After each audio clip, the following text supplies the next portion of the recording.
As you will see, I'm outside the Royal Exchange right now, near Bank Station, just on my travels, where I've been most of the year, last year as well, getting away from football sometimes. Because at the moment, being a Tottenham fan, it's kind of the same thing. You say the same thing, and I've said the same thing for quite a while. That's why you be consistent, and sometimes when you're consistent, it gets very, very boring. So you've got to find new scenery, you've got to find new things to do. And well, today I was at gym, like I always am, a bit of a soca theme to the class, spin class, bikes, if anyone doesn't know what spin is. Enjoyed an hour of that. And now outside Bank Station, near this statue of this guy here. Looks like an authority figure, a captain, a leader. Something that we haven't got at Tottenham Hotspur right now. Because we're going to talk about the Tottenham-Manchester United game tomorrow. Because there's a lot of things that are happening tomorrow. A lot of things have happened since the last time I did a video. And some news about Tottenham Hotspur as well.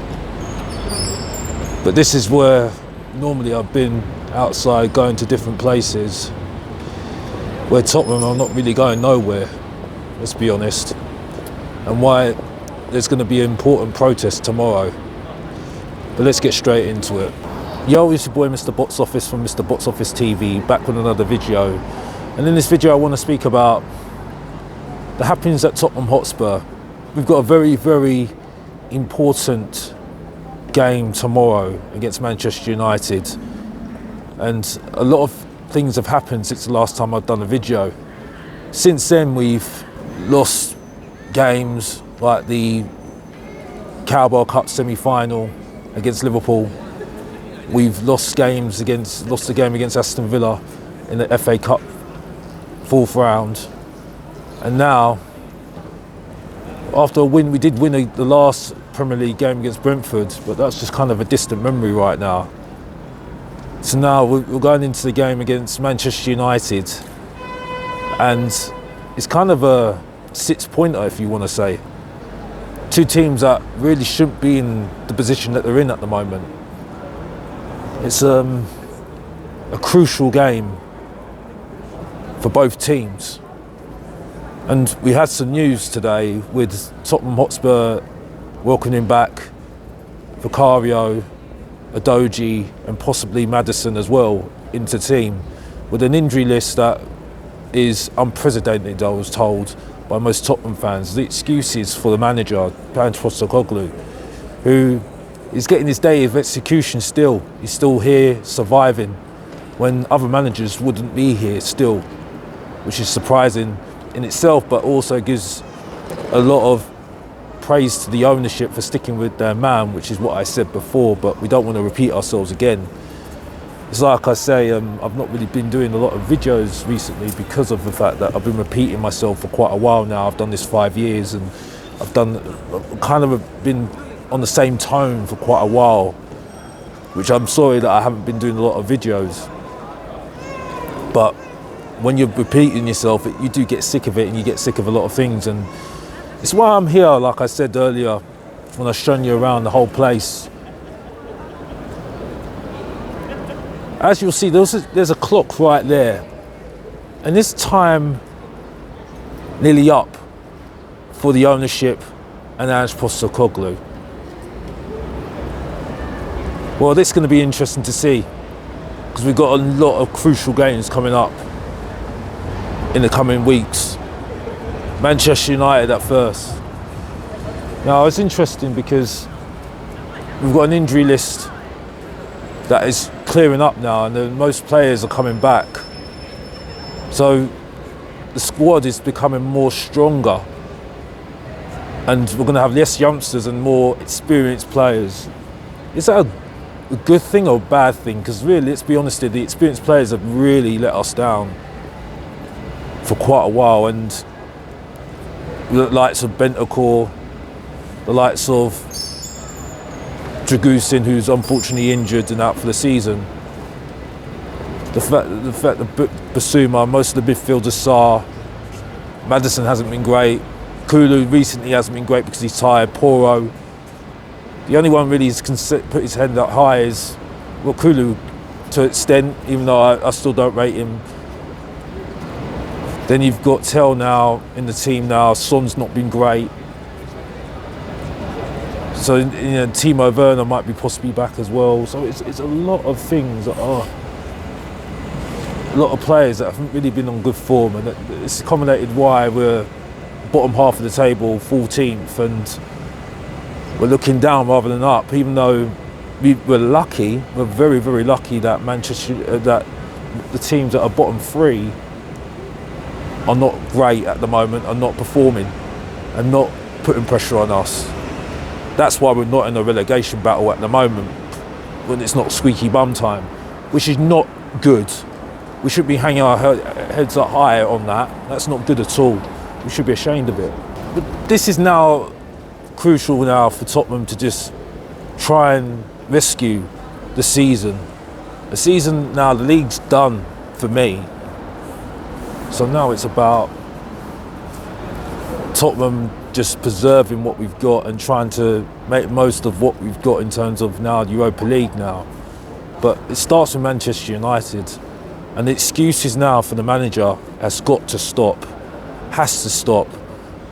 Has to stop for the ownership as well.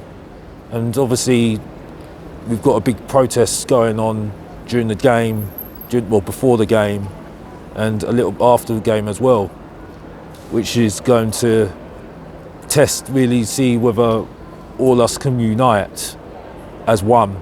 But back onto the football, there's no excuses at the moment. There's no excuses anymore for this team, because now Tottenham know what they need to do. They need to improve on what they've done the first part of the season. With players coming back, there's no excuses, there's more options for ANGE Postecoglou. And players have got to stand up, and that's it for me. He's been very, very lucky, ANGE Postecoglou. Very lucky in terms of the fact that the ownership has stuck with him. Even though they haven't been great in recent times, and over the last how many years of their tenure since 2000, they haven't been great, and this has been the problem, massive problem for Tottenham Hotspur, and why we've not achieved what we should be achieving. We could have, it's not even achieving what the ultimate, it's just trying to be at a good level, and Tottenham have got no excuses, and that's on the ownership as well. I have to say that as well, because with the excuses that I hear about with the Man Cities and Chelsea's, now Newcastle and Aston Villa's, especially Man City and Chelsea, you see now people making excuses at the fact that they had oligarchs and all these people, but then when other teams have been able to work around that and still been successful, like the Portsmouth getting the FA Cup, working with the players that they've got, Wigan winning the FA Cup, Leicester, I know Leicester was kind of a fairy tale story, Brighton with their model, they found ways to be successful, and this is why there's so much excuses for the ownership, but also for this manager, when really I don't think they've been a good business. It's been a good business decision. They've done well with the stadium, but they haven't maximised what they could have got out of the stadium to be beneficial for the football, and use a system to try and compete with the best. It's not even trying to compete with the best, it's trying to get to that next level where you might have to sell on another player, like they should have done with Son right now, might have to do with Kulusevski, and try and plan for the future, which they're doing right now, yeah, but have they got the right experience for them to work with them to move forward? And now we're relying on the players right now, like your Bergvals, your Archie Grays, your Mikey Moores, who now looks worryingly, there's concerns about his injuries is whether he's going to be injury prone, and that's it. So that's also another thing as well. So I look around here, and are we going to see new things at Tottenham Hotspur? Is there going to be a new dawning at Tottenham Hotspur? I would say likelihood no. I'll still be repeating myself all the time. The excuses will be for this manager when people will just say they look like the heroes because they're finance people, when really there wasn't really any excuses. Good businessmen find a way. They find a way to be successful. Anybody in life, they find a way. And some of the excuses for these players as well, I've got to be honest. The players haven't turned up. Only the youngsters, Spence, has only turned up. And, you know, this is ridiculous, this is embarrassing. And they need to turn up the next couple of weeks, because we've got Ipswich next week, and then we've got Man City, which are surprisingly winnable games, especially with the Man City's defence not very good at all. You saw that against Real Madrid. I know it's Real Madrid, but you saw it wasn't great. So we have to wait and see what happens next. And see what happens in the game against Manchester United, a very, very important game for Tottenham Hotspur to get 3 points. I predict Tottenham winning 2-1, which is just how we are, up and down, against a Manchester United team that don't defend, well, don't attack very well. And with some players coming back, I would be surprised if we don't get at least a draw out of the game. It still puts us in really bad position in the league, but I think this season's going to be telling with the whole thing with the Europa League, and that will be our saviour, even though I think we've got no chance. But that's all I'm going to say today. Might have a few videos for you later on today. I will be at the protest, but also I'll probably maybe be at the game as well. As I wrap up this video, thank you for all the support. Keep supporting Mr. Box Office. I'm gonna try and shake up a little bit with the channel, like I said, and I promised you that. But like always, if you didn't know, get to know, support your boy, Mr. Box Office, subscribe and like, and come on you Spurs. And I'm out.